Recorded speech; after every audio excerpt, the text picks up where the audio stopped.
अस्सलाम वालेकुम स्टूडेंट्स। ये पैरामेडिकल फैकल्टी के जो स्टूडेंट्स हैं उनका केमिस्ट्री की ये बुक है, उसका चैप्टर था वाटर।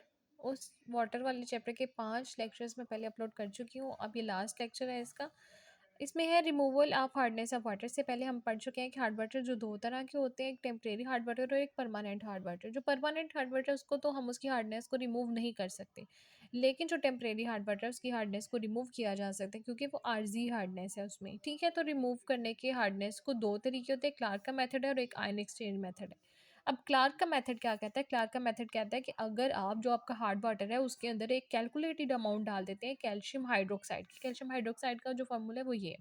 ठीक है, अगर आप उस हार्ड वाटर के अंदर कैलकुलेटेड अमाउंट डाल देते हैं कैल्शियम हाइड्रोक्साइड की, तो जब वो आपस में दोनों चीज़ें रिएक्शन करती हैं, तो रिएक्शन के बाद इनसॉल्युबल कार्बोनेट, जो ऐसे कार्बोनेट जो हल नहीं हुए हुए वो होते, वो अलग हो जाते हैं फ़िल्टर करने के बाद। ठीक है, जब हम फ़िल्टर करते हैं, फ़िल्ट्रेशन करते हैं, तो ये अलग हो जाती हैं और हमें जो वाटर है वो अलग मिल जाता है। ठीक है, अब ये इसका रिएक्शन करवा के देखते हैं हम लोग। ये HCO3 और ब्रैकेट लगा के ये स्क्वायर जो है ये साथ, ये क्या है? बाइकार्बोनेट्स का फार्मूला है। अब हमने कहा था कि अगर कैल्शियम या मैग्नीशियम में बाइकार्बोनेट्स ऐड हो जाते हैं तो वो टेम्परेरी हार्ड वाटर होगा। ये हमने हार्ड वाटर ले लिया। ठीक है, हमने कैल्शियम के बाइकार्बोनेट्स लिए, ये हार्ड वाटर हो गया हमारे पास। और हमने इसके साथ लेना है, अब हमने कैलकुलेटेड अमाउंट इस हार्ड वाटर में डालेंगे कैल्शियम हाइड्रोक्साइड की। ठीक है, हार्ड वाटर में हमने कैल्शियम हाइड्रोक्साइड डाला। जब इन दोनों को हमने आपस में मिलाया, इन्होंने रिएक्शन किया, तो ये कार्बोनेट्स जो हैं इनसॉल्युबल हो गए, ये अलग हो गए इनसॉल्युबल कार्बोनेट्स, और वाटर जो है वो अलग हो गया। ठीक है, अब ये रिएक्शन को, केमिकल रिएक्शन को बैलेंस कैसे किया है?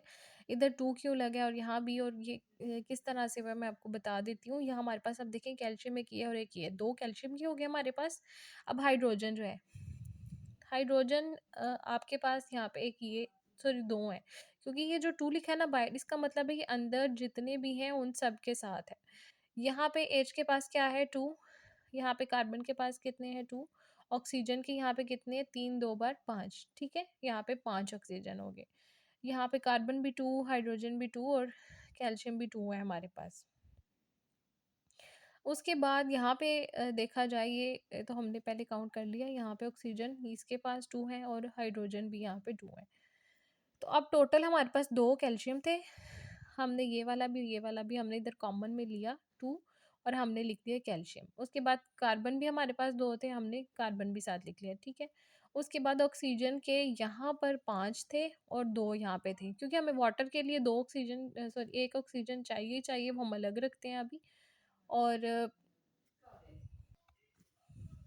तो ये केमिकल रिएक्शन में जब ये क्या हुआ, सिंपल कि बाइकार्बोनेट्स जो थे उसमें हम लोगों ने क्या डाला, कैल्शियम के जो बाइकार्बोनेट्स थे उसमें कैल्शियम हाइड्रोक्साइड डाला, उन दोनों ने आपस में रिएक्शन किया, तो बाइकार्बोनेट्स जो थे जो इनसॉल्युबल थे वो अलग हो गए और वाटर अलग हो गया। ठीक है, इसी तरह मैग्नीशियम में भी अगर हम मैग्नीशियम के बाइकार्बोनेट्स लेते हैं, ये भी एक हार्ड वाटर है, इसके अंदर हम लोग डालेंगे कैल्शियम हाइड्रोक्साइड। ये हमने जब इसके अंदर डाला, इन्होंने आपस में रिएक्ट किया, तो जो कार्बोनेट्स थे, अब वो कैल्शियम के भी और मैग्नीशियम दोनों के कार्बोनेट्स जो हैं वो अलग हो गए हैं, इनसॉल्युबल हो गए हैं, और वाटर जो है वो सिंपल वाटर वो अलग हो गया।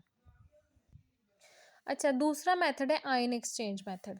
अब हम लोगों ने यहाँ पीछे देखा कि जब यहाँ पे हमारे पास हार्ड वाटर था, हम लोग बना रहे थे, तो मैग्नीशियम के साथ जब बाइकार्बोनेट्स ऐड हुए, तो उन्होंने क्या किया, जब आपस में रिएक्ट किया तो मैग्नीशियम के आयन्स अलग हो गए थे। ठीक है, और बाइकार्बोनेट्स जो थे वो अलग हो गए थे।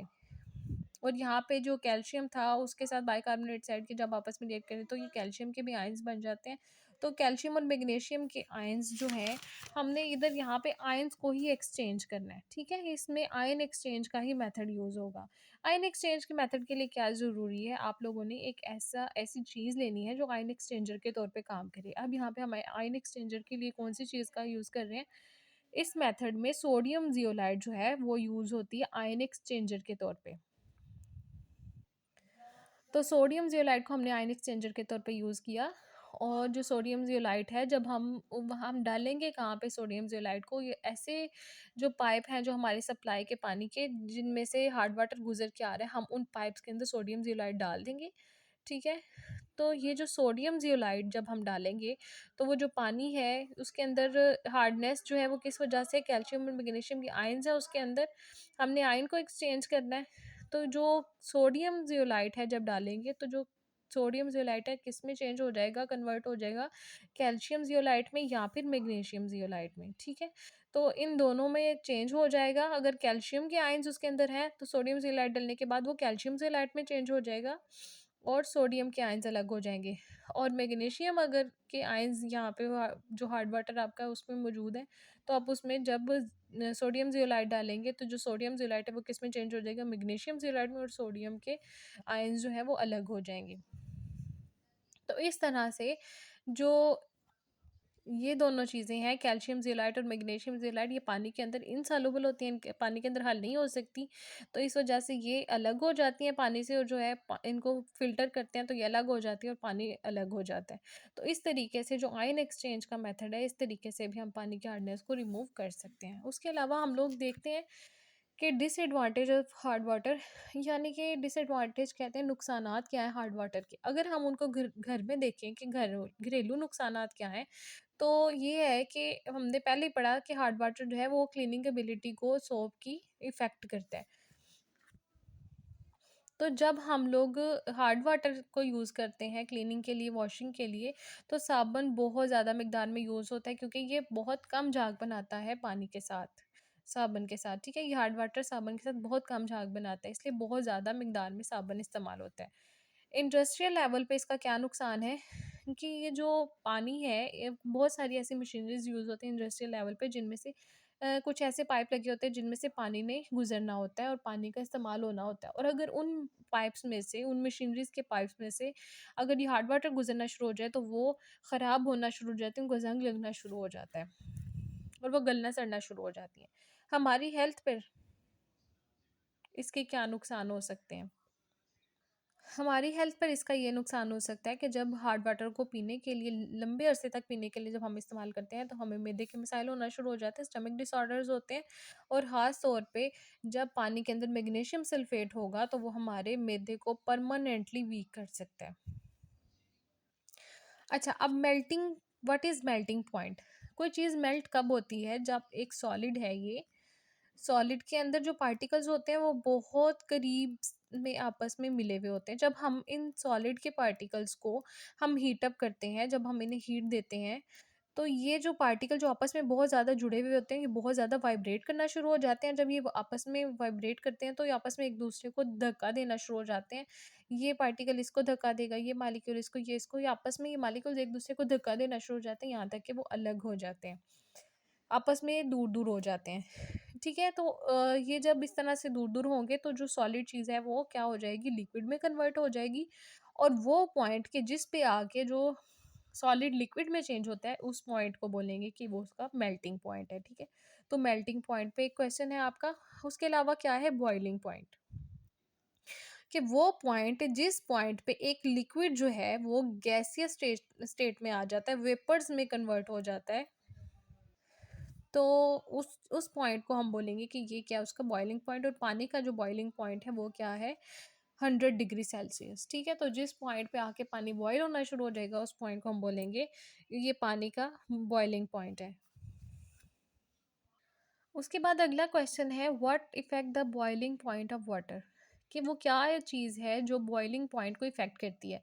अगर आप एटमॉस्फेरिक प्रेशर बढ़ा देते हैं किसी चीज़ का, मतलब पानी का या जिस चीज़ को भी आप बॉयल करना चाह रहे हैं, एटमॉस्फेरिक प्रेशर बढ़ा देंगे, तो वो बॉइलिंग पॉइंट जो है वो, मतलब पानी अगर फॉर एग्जांपल हम लेते हैं, एक हम लोगों ने बर्तन में पानी लिया और हमने इसको हीट करना शुरू कर दिया, ठीक है? तो यहाँ पे पानी ने, अगर हम इसका एटमॉस्फेरिक प्रेशर क्रिएट कर दें, यहाँ पे जो प्रेशर है वो भी कम है, अगर हम इसके ऊपर ढक्कन दे देते हैं, ढक्कन देने से क्या होगा, ये जो पानी का एटमॉस्फेरिक प्रेशर है यहाँ पे इस बर्तन के अंदर, वो एटमॉस्फेरिक प्रेशर जो हवा का प्रेशर है वो बढ़ जाए, और उस वजह से क्या होगा कि पानी जल्दी बॉयल हो जाएगा, ठीक है? तो ये चीज़ें, एटमॉस्फेरिक प्रेशर जो है, ये भी पानी को, उसके बॉइलिंग पॉइंट को इफ़ेक्ट करती हैं, ठीक है? तो एटमॉस्फेरिक प्रेशर इसका मेन आंसर है कि वो जो है इफ़ेक्ट करता है बॉइलिंग पॉइंट ऑफ वाटर को। अच्छा, आगे क्या है, what is specific heat in chemistry. Specific heat क्या होती है केमिस्ट्री के अंदर। अच्छा, अब अमाउंट ऑफ एनर्जी, वो वाली अमाउंट एनर्जी की जिसमें हम लोगों ने क्या करना है, इंक्रीज करेगा टेम्परेचर। 1 ग्राम जो चीज़ होगी उसको 1 डिग्री सेल्सियस पे जो है वो हीट करना है, तो उसको हीट करने के लिए जितनी एनर्जी की रिक्वायरमेंट होगी, जितनी अमाउंट ऑफ एनर्जी नीड होगी, ज़रूरत होगी इंक्रीज करने के लिए टेम्परेचर को, वो है उसकी स्पेसिफिक हीट।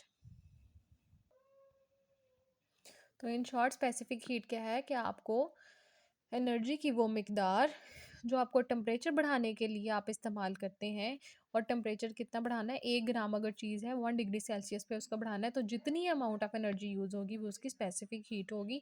और स्पेसिफिक हीट इम्पॉर्टेंट क्यों है, स्पेसिफिक हीट क्यों इम्पॉर्टेंट है, ये सूटेबल होती है सेंट्रल हीटिंग सिस्टम के लिए, ठीक है। क्यों सूटेबल होती है कि ये बहुत ज़्यादा एनर्जी को ट्रांसफ़र करती है हीट करने से, लेकिन जो टेम्परेचर होता है वो बहुत कम जो है वो बढ़ता है, ठीक है। टेम्परेचर बहुत स्लाइटली सा चेंज होता है। तो बहुत ज़्यादा एनर्जी भी आपने दे दी हीट करने पर, थोड़ा सा हीट करने पर बहुत ज़्यादा एनर्जी का ट्रांसफ़र भी हो जाता है, लेकिन जो टेम्परेचर है वो किसी चीज़ का, वो उसमें ज़रा सा चेंज आता है, इतना ज़्यादा चेंज उसके अंदर नहीं आता। तो इस वजह से स्पेसिफिक हीट जो है वो इम्पोर्टेंट है सेंट्रल हीटिंग सिस्टम के लिए।